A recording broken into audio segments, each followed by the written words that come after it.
subaybay sa programang ito. Opo, welcome po muli sa Saganang Mamayan. Opo, salamat po. Meron po akong mensahe na nais kong basahin sa ating mga manonood. Opo. Payagan po ninyo na iparinig ko sa inyo ang pahayag ng Iglesia ni Cristo. Mula nang magsagawa ng Rally for Transparency, Accountability, Justice and Peace ang Iglesia ni Cristo noong November 16 to 17, 2025, patuloy kaming naghihintay kung paano tutugunan ng gobyerno ang malawak na katiwalian na naganap sa ating bansa. Mahigit 3 buwan na ang lumipas, subalit wala pa ring natatanaw ang mga mamamayan na kalutasan sa napakalaking pangungulimbat sa kaban ng bayan.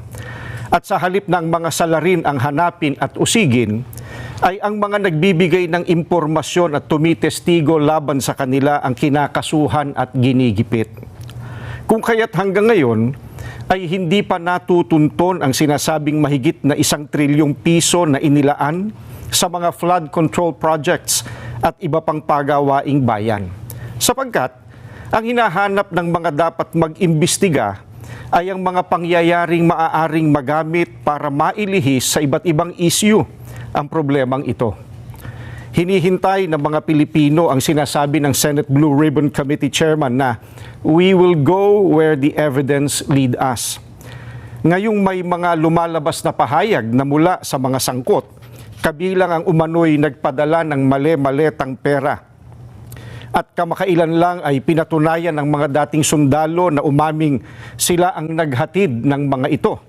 Bakit tila walang malinaw na hakbang upang palawakin pa at tapusin ang investigasyon? Anong ebidensya pa kaya ang hinihintay upang seryosohing tuntunin ang mga mastermind sa katiwaliang ito? May mga pahayag din na ang paglitaw ng mga dating sundalo ay bahagi ng isang destabilization plot. Kung ganoon ang paratang, hindi ba lalo itong dapat imbestigahan sapagkat ang destabilisasyon laban sa gobyerno ay isang seryosong usapin ukol sa pambansang seguridad?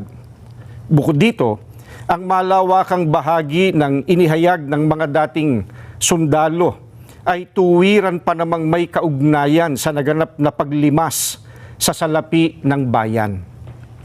Matamang naghihintay pa rin ang sambayanan, kasama ng milyon-milyong Pilipino sa buong mundo at maging ng mga international media at iba pa na nagmamasid, ang mga kaanib sa Iglesia ni Cristo ay patuloy na nakabantay. Maling isipin na nalilimutan na ng mga Pilipino ang isyong ito sapagkat ang pondong pinag-uusapan ay mula sa buwis at pawis ng mga mamamayan. Ang aming panawagan ay nananatiling malinaw.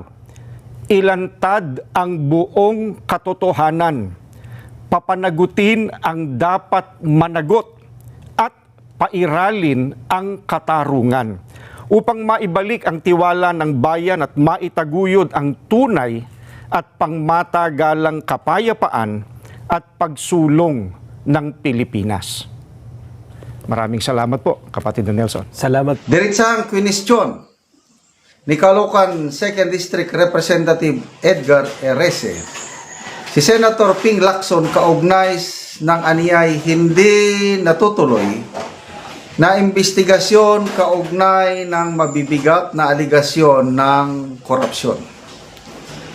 Sa isang video statement na kumakalat online, binanggit ni Erese na may natanggap siyang impormasyon na posibleng may deal.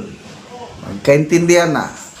May deal na umano kaya hindi na ituloy ang pagdinig. Senator Lacson, ito yung payag ni Congressman Erese. Senator Lacson, sinimulan niya yung investigasyon pero hindi niya tinapos. Ang balita ko pa, mukhang may deal na siya. Kaya ayaw niya patawag yung mga bersamin. Ayaw niya ipatawag yung mga sundalo. Yung mga Marines na siyang makapagbibigay ng katuldukan dito sa pinakamalaking korupsyon sa ating bansa. Hindi na nagpaligoy-ligoy ang kongresista sa tahasang hinamon ang senador. Bakit hindi ipatawag ni Senador Lacson? Bakit hindi ipatawag si Adrian Bersamin? Nalulungkot ako, Senator Lacson, parte ka na ba ng cover up? Grabe. Anyway, tanong lang naman. Di sagutin, no, hindi ako parte ng cover up. Parte lang ako ng blank. At least sinagot. Lumabas ang mga pahayag na ito sa gitna ng mga aligasyong may kinalaman sa malawakang korupsyon at umano'y pagkakasangkot ng ilang personalidad sa gobyerno. Ayon kay Erese, may mga individual na dapat ipatawag at imbestigahan upang malinawan ang issue. Ngunit hindi umano ito ginagawa. Sa ngayon, wala pang opisyal na tugon si Lacson kaugnay sa mga akusasyong ibinabato sa kanya ni Erese.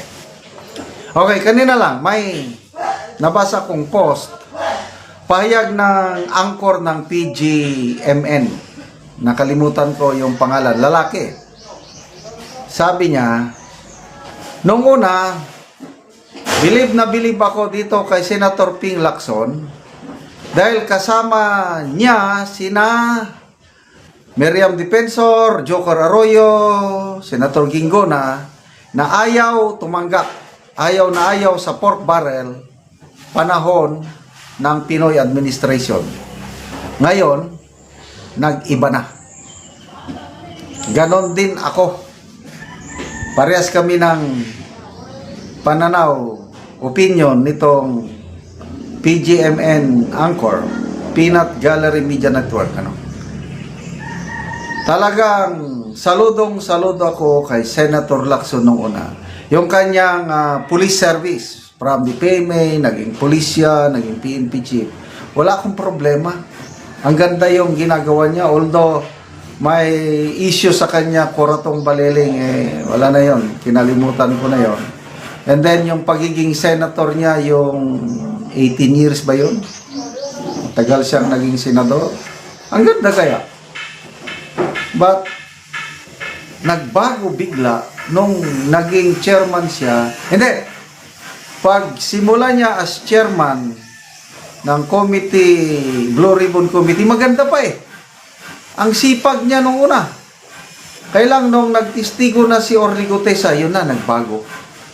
Hindi na yung dating Lacson na kilala ko. Ibang-iba na ito ngayon.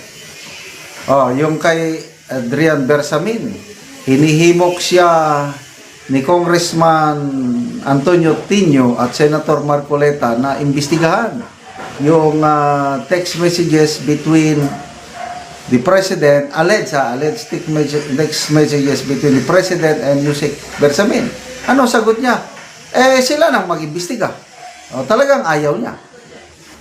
So ito, panawagan ni Congressman Erese, parte ka ba ng cover up? Mas mabigat na ito. Yung bagong pasabog ng 18 Marines, wala, unang bungad pa lang ng kanyang pahayag, wala na. Sabi niya, may opinion, parte yan sa destabilization. Wala na. Wala na siyang ano. Wala na akong aasahan kahit itong mga succeeding statements niya, sinusuri na ang mga affidavit, naghanap na lang yun ng butas, naghanap ng mali. Kaya lang yung bias, ito opinion ko lang yung bias sa kanyang mind na parte ito ng destabilization, wala na talagang intention na alamin ang katotohanan. Kaya ako, hindi na ako umaasa na mag-iimbestiga pa si Senator Lacson. Wala na, as in wala na. Mapapanagot pa ba ang mga sangkot sa flood control sa administrasyong ito? Wala na. Yung promise nila na makukulong by December, wala na yun. Ang makukulong hanggang dyan na lang.